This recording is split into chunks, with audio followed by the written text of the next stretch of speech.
조갑제 TV 시청자 여러분 안녕하십니까? 2020년 11월 22일 오전 10시입니다.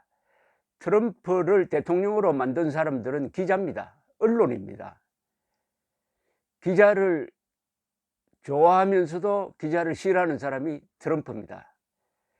그는 어디를 가든지 기자를 따라오게 하는 사람입니다. 그게 그 사람의 힘이죠. 화제를 만듭니다. 그리고 그것을 돈으로 치환할 수 있는 능력을 가진 사람입니다.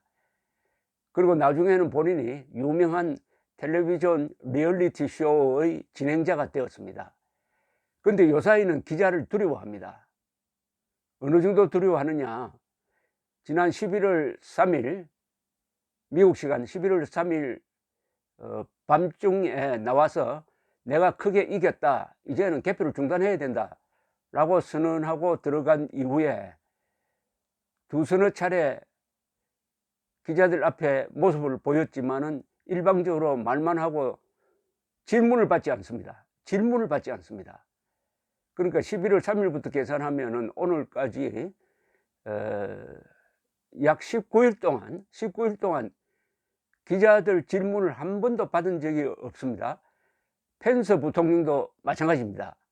이렇게 기자를 좋아하는 사람이, 그리고 트윗은 계속 날리는 사람이 왜 기자회견을 하지 않을까요?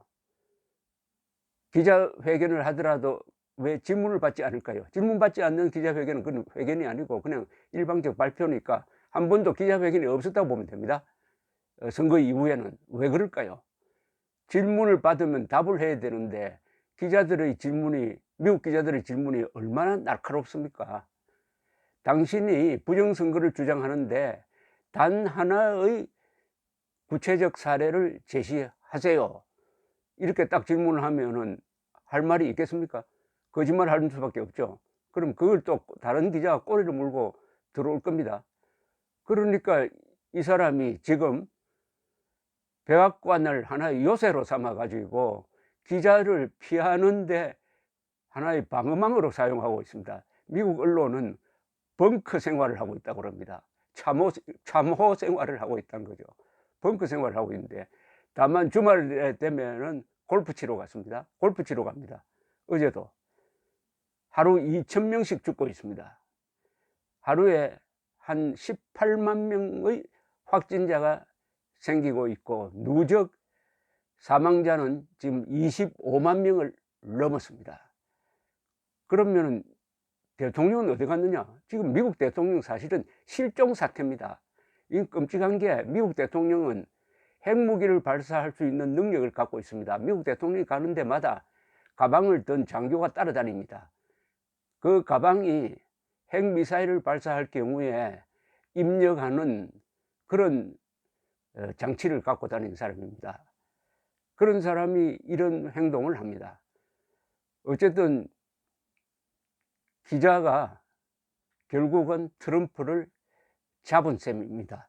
자, 이제 지나놓고 보면 말이죠. 이제 이게 부정선거를 주장해가지고 공정한 선거 결과를 뒤엎으려고 하는, 사보타지 하려고 하는 트럼프의 계획은 상당히 오랫동안 짜진 시나리오라는 걸 이제는 알 수가 있습니다. 계속 트럼프는 우편 투표는 위험하다, 우편 투표는 부정의 온상이 될 수 있다고 경고해 왔습니다. 그때마다 미국의 우편 당국, 그리고 선거 관리자, 심지어 FBI 국장도 우리는 우편 투표에서 한 번도 조직적인 부정이 있었던 적이 없는 나라다, 우리의 선거제도는 믿어줘야 한다, 우편 투표의 역사는 100년이 넘는다, 이렇게 이야기해 왔습니다. 그럼에도 계속 부정이 있었다 해가지고 이번에 드디어 그 카드를 쓴 거죠. 내가 뭐라고 했느냐? 옛날부터 우편 투표 부정이 있다고 했지 않느냐? 이런 식으로 거짓말을 해가지고 또 다른 거짓말을 하기 위한 포석을 한 거죠. 근데 이게 역작용이 났습니다. 트럼프가 우편 투표가 부정이 있다라고 하니까 민주당 사람들은 오히려 반발 심리로 사전 우편 투표를 더 많이 하게 되었습니다. 그리고 공화당 지지자들은 오히려 우편 투표를 피하고 당일 투표를 했습니다. 그러니까 개표를 해보니까 당일 투표한 사람 개표를 하니까 트럼프가 역전승하는 걸로 나오다가 마지막에 우편 투표를 개함하니까 이게 뒤집어져 버린 거죠. 이렇게 된 과정에서 이제 막다른 골목에 놓이고 말았습니다. 트럼프는 주말을 기해 가지고 조지아주, 공화당 아성 조지아주에서 공식적으로 주 정부가 바이든의 승리를 선언했습니다. 그것도 수개표를 통해서 590만 표를 다 재검표한 결과였습니다. 그리고 미시간주는 뭐 한 14만 표, 15만 표 차이로 바이든이 이겼는데 그 공식 인정 절차를 밟는데 트럼프가 개입해 가지고 그 공화당 의회 사람들을 불러 가지고 인정 절차를 보류하도록 또는 뒤집도록 압력을 넣었지만은 주 공화당 지도부가 딱 거기에 선을 긋고 돌아가고 말았습니다. 미시간주가 아마 다음 주 초에 공식적으로 바이든 승리를 인정하게 됩니다. 그러면 끝입니다. 그리고 트럼프의 압력을 받은 법무장관이 부정선거 혐의가 있는 데 대해서는 수사를 하라고 지시를 했더니 그 아래 수사 담당자가 이거는 완전히 정치적 수사다 해가지고 사직하고 말았습니다. 그런데 10여 명의 연방 검사들이 그 뒤에 수사를 하지 않고 있습니다. 왜냐? 수사할 거리가 없는 거니까요. 수사할 거리가 없어가지고 결국 법무장관의 지시가 공수표가 되고 말았습니다. 수사도 안 되고 재검표로도 안 되고 그리고 선거관리위원들에 대한 압력도 안 통하고 오로지 가짜뉴스밖에 없습니다. 팍스뉴스도 이제는 슬그머니 돌고 있습니다. 그러면 남은 거는 뭐 QAnon이라든지 이 음모론을 재생산하는 SNS 정도 남았습니다. 그리고 자기의 개인 변호인 줄리아니 전 뉴욕 시장이 지휘하는 이 법률 지원단만 남았는데 이 법률 지원단 사람들은 기자회견만 하면 거짓말을 하니까 아예 언론에서 무시를 해버립니다. 이렇게 이야기하면은 한국에 아직도 남아있는 트럼프 추종자들은 당신은 뉴욕타임즈나 CNN 보고 그런 뉴스만 전하는 거 아니냐라고 이야기할지 모르지만은 물론 저는 뉴욕타임스, CNN, 워싱턴 포스트만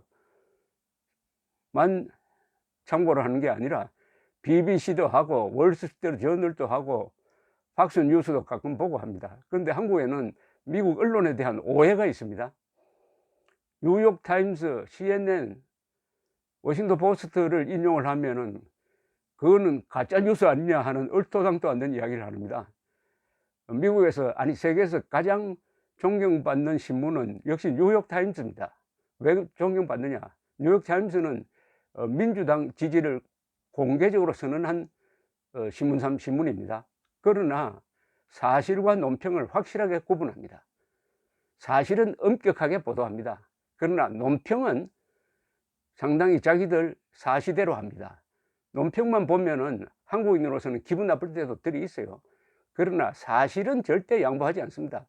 CNN도 그렇고 워싱턴 포스트도 마찬가지입니다. 사실을 왜곡하는 것은 폭스뉴스류의 이런 가짜 언론이라기보다는 정통 언론이라고 할까요? 메이저 언론이라고 하면 뭐 마이너 언론 쪽에서 사실 왜곡이 많은 거죠.